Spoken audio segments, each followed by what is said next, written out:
Hi, today I am going to share social justice in today's world.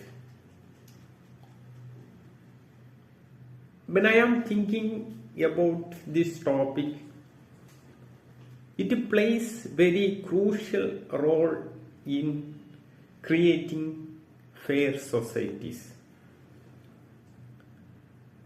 Firstly, it focuses on equal rights and opportunities for all people, regardless of their gender, race, and economic background.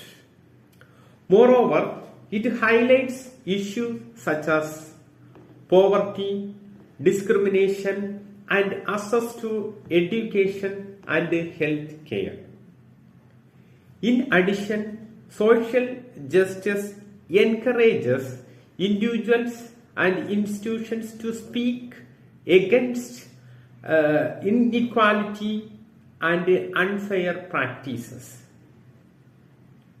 Finally, by promoting awareness, empathy, and collective responsibility, social justice helps build a more balanced and humane world for present and future generations. Thank you.